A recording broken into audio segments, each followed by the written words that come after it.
नमस्कार दोस्तों, मैं हूं विजेंद्र कुमार राय और आप देख रहे हैं साहित्य रश्मि। आज मैं आपके समक्ष एक दार्शनिक विषय लेकर उपस्थित हुआ हूं। यह विषय है नियति। नियति का सामान्य अर्थ भाग्य या प्रारब्ध है।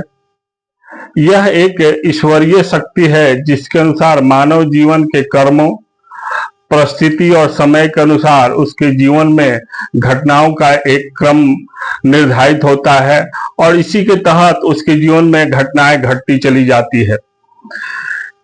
इस नियति के सामने न केवल हम सर झुकाते हैं बल्कि इस नियति को सर झुका के स्वीकार भी करना पड़ता है। एक छोटी सी कहानी याद आ रही है हमें।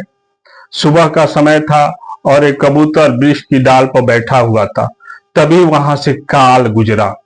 जब काल ने कबूतर को देखा तो उसके चेहरे पर एक कुटिल मुस्कान खेल गई। काल को इस तरह से मुस्कुराता हुआ देखकर कबूतर डर गया और भागा भागा अपने राजा के पास पहुंचा। उसका राजा था पक्षियों का राजा गरुड़। उसने कहा कि आज काल देख करके मुझे कुटिलता पूर्वक मुस्कुरा रहा था।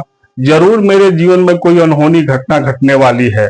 कबूतर की बात सुनकर गरुड़ ने एक ठंडी सांस ली और कहा कि अगर काल देख के तुम्हें मुस्कुरा रहा था तो निश्चित रूप से ये एक चिंता वाली बात है, लेकिन तुम चिंता मत करो। मैं हूं तुम्हारा राजा और तुम्हारी रक्षा करना मेरा कर्तव्य है। आओ मेरे पीठ पर बैठ जाओ। वह कबूतर को अपने पीठ पर बिठाकर आकाश में उड़ चला और कई योजन की दूरी तय करने के बाद एक जंगल के मध्य में पहुंचा, जहां एक मंदिर का खंडहर था और वहां लाखों कबूतर थे। गरुड़ कबूतर से बोला कि तुम यहीं रहो, अब तुम्हें डरने की बात नहीं है, अब तुम यहाँ सुरक्षित रहोगे। कबूतर वहां बैठ गया और उसे छोड़कर जैसे ही गरुड़ वापस आने के लिए मुड़ा तो क्या देखता है कि कबूतर जहां बैठा था वहीं के बगल से एक काला सर्प निकला और कबूतर को दबोच लिया। कबूतर की इस तरह हृदय विदारक मृत्यु देख करके गरुड़ का हृदय विषाद से भर गया।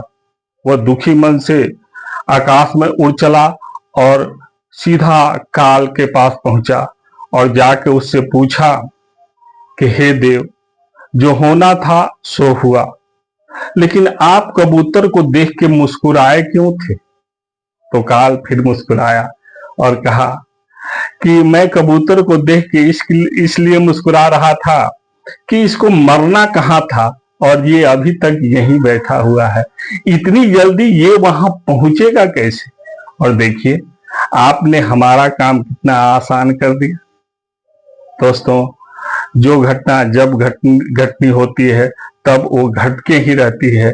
इसको कोई प्रभावित नहीं कर सकता और ना इसे टाल सकता है।